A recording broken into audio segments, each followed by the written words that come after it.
Começa mais uma edição do JR 15 Minutos, o podcast da Record TV que aprofunda as notícias que mais mexem com a nossa vida. O Ministério da Saúde anunciou que vai começar a aplicar as doses da vacina bivalente contra a Covid-19 logo depois do Carnaval. Ela protege contra a cepa original e também contra as subvariantes da Omicron. O Ministério da Saúde começa oficialmente na próxima segunda-feira, dia 27, a vacinação contra a Covid-19 com o imunizante bivalente. Algumas cidades já receberam as doses e anteciparam a aplicação da vacina para grupos de risco. Ao contrário do que muitos pensam, a pandemia ainda não acabou e alguns cuidados são necessários. Qual a diferença da vacina bivalente para os imunizantes já aplicados? A importância de manter a vacinação contra a Covid atualizada. E o Carnaval pode aumentar o número de casos da doença? 15 minutos de hoje esclarece essas e outras dúvidas com o médico infectologista Emerson Luiz. Seja muito bem-vindo, doutor. Muito obrigado, é sempre uma satisfação estar participando aqui. E quem nos acompanha nessa entrevista é a repórter da Record TV, Giovana Rizardo. Giovana, o Carnaval passou, as pessoas festejaram depois de anos sem um evento, mas é importante destacar, a pandemia ainda não acabou, né? Oi, verdade, Fara. Olá para você, para o doutor. Obrigada pelo convite mais uma vez, por ter a oportunidade de estar aqui também esclarecendo mais informações,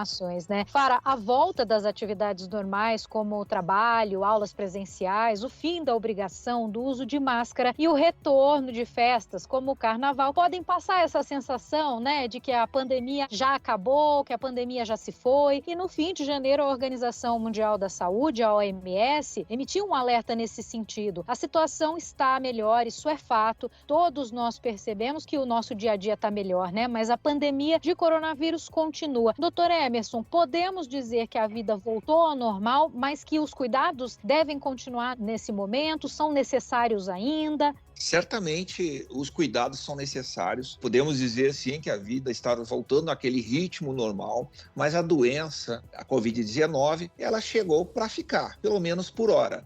Temos que ter todos os cuidados, principalmente a vacinação e também os cuidados com as pessoas que estão do grupo de risco, pessoas idosas, pessoas imunocomprometidas, e as pessoas não vacinadas continuam sendo um foco de problema, pois tendem a complicar quando pegam o coronavírus. Doutor, antes de falar sobre a vacina bivalente, é importante falar sobre o Carnaval. Depois de 2 anos, nós voltamos a ter o evento e, como já era esperado, milhões de foliões foram às ruas em todo o país. Nos próximos dias, podemos ter um aumento do número de casos de Covid devido ao Carnaval? Provavelmente vai ter um aumento no número de casos, mas não será acompanhado no número de óbitos ou de internações. Primeiro, pela própria característica da população que está mais ativa no Carnaval. São jovens, fazendo um corte dessa população, grande parte pelo menos fez 2 doses da vacina, então tem uma proteção maior. Então realmente esse aumento poderá ser perceptível, mas não vai ter um impacto muito grande na saúde pública. Em relação à vacina bivalente, doutor Emerson, ela é uma atualização dos imunizantes que já foram aplicados? Qual é a diferença? A vacina, quando ela surgiu, ela trabalhava em cima da cepa original, aquela de Wuhan, que deu origem à pandemia. Essa atualização, ela está colocando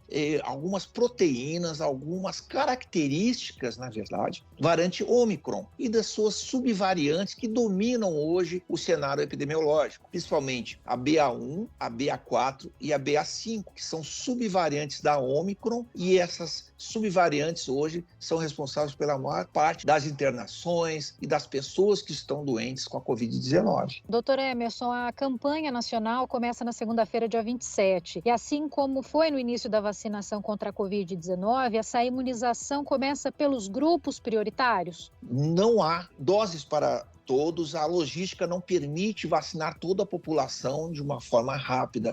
Então, é feito um escalonamento, onde são prioridades acima de 60 anos, gestantes e puérperas, é muito importante que sejam vacinados, pessoas imunocomprometidas, as pessoas que estão em instituições de longa permanência, indígenas, quilombolas, ribeirinhos e os profissionais de saúde, que estão muito expostos na linha de frente ainda, atendendo pessoas com sintomas de doença infecciosa, de gripe, e pode ser a Covid. Então, essas pessoas têm que estar protegidas, pois tendem a complicar ou adoecer mais. Alguns estados, como Mato Grosso do Sul e o Rio Grande do Sul, receberam as doses e já anteciparam a vacinação com a vacina bivalente. Em São Paulo, cerca de 3 milhões de doses serão aplicadas a partir da próxima segunda-feira. Doutor, é importante acompanhar os grupos que serão beneficiados inicialmente e não é preciso, com isso, uma corrida aos postos de vacinação. Todo mundo vai se vacinar? Não há necessidade de fazer uma corrida desenfreada para vacinar. Com certeza, esse escalonamento já é uma estratégia para enfrentamento. É um planejamento para que a distribuição da vacina seja o mais eficaz possível. Sabemos que as pessoas que serão vacinadas têm que estar com pelo menos 2 doses daquela vacina monovalente para poder fazer a vacina bivalente. Isso aumenta a eficácia do sistema imunológico, protegendo mais a pessoa vacinada com a bivalente contra os quadros mais graves ou mesmo ao óbito. Isso pode ocorrer justamente nas pessoas que pertencem aos grupos de risco. Doutor, agora uma dúvida em relação à vacina, ao medicamento em si, né? Isso tudo passa pela Anvisa, né? Tem uma série de protocolos para que ela seja segura para todo mundo, né? Todas as vacinas que estão sendo utilizadas aqui no Brasil foram avaliadas pela Anvisa quanto à eficácia e segurança. Já não estamos mais em testes,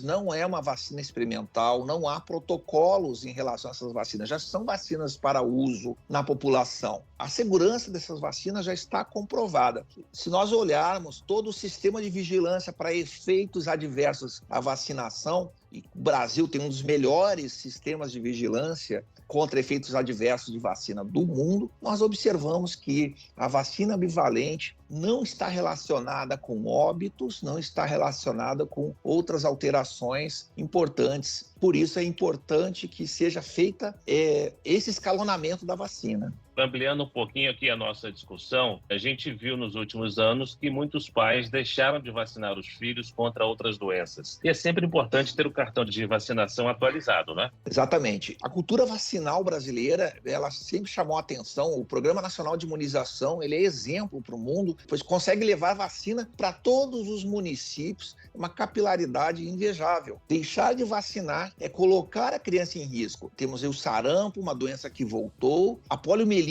o Brasil está correndo um grande risco de voltar a circular o vírus, afetar as crianças até de um quadro grave. O sarampo também é uma doença grave. É importante manter a caderneta vacinal sempre atualizada, inclusive o próprio Ministério da Saúde vai aproveitar esse engajamento inicial da vacinação bivalente e vai fazer uma ampla campanha nas escolas pela vacina do sarampo e da poliomielite. Perfeito, doutor. Então é importante destacar que as unidades de saúde vão continuar aplicando outros imunizantes para os demais grupos. Agora, quem não estiver com o cartão de vacinação atualizado, no caso da Covid-19, é só ir na unidade que vai receber a dose. E aí já pode aproveitar, inclusive, se vacinar para outras doenças, né? Exatamente. Todos os postos de vacinação têm profissionais que foram capacitados para manejar a vacina, aplicar, verificar na caderneta de vacinação das crianças ou mesmo do cidadão que procura o posto de saúde quais são as vacinas que ele tem que fazer uso, que ele tem que tomar. Eles atualizam, fazem as vacinas necessárias. Lembrando que a bivalente, ela precisa estar com a vacinação monovalente. Aquela vacina primeira que foi feita tem que ter 2 doses, no mínimo, para poder fazer o reforço com a bivalente. Doutor, o Ministério da Saúde promete reforçar as campanhas de conscientização. Isso é importante, mas para os pais que ainda têm dúvidas, também é importante destacar que todas as vacinas, seja contra a Covid ou outras doenças, são resultado de um longo processo de estudos e são 100% seguras. A dúvida, a desconfiança, não tem desculpa para isso, né, doutor? Existem efeitos adversos a vacinas, eles são estudados, eles têm uma frequência que podem ocorrer, mas esse medo exagerado, ele não tem justificativa. Existem alguns movimentos que são contra a vacina, que tem um impacto muito grande na saúde coletiva. Eu decidir se eu vou vacinar ou não, eu estou tomando uma decisão pessoal com impacto na saúde pública. Por isso, as crianças são as mais afetadas, elas não podem decidir se vão ao posto de saúde para serem vacinadas, são os pais é que devem levar. A preocupação, ela faz parte, todos os pais são preocupados, mas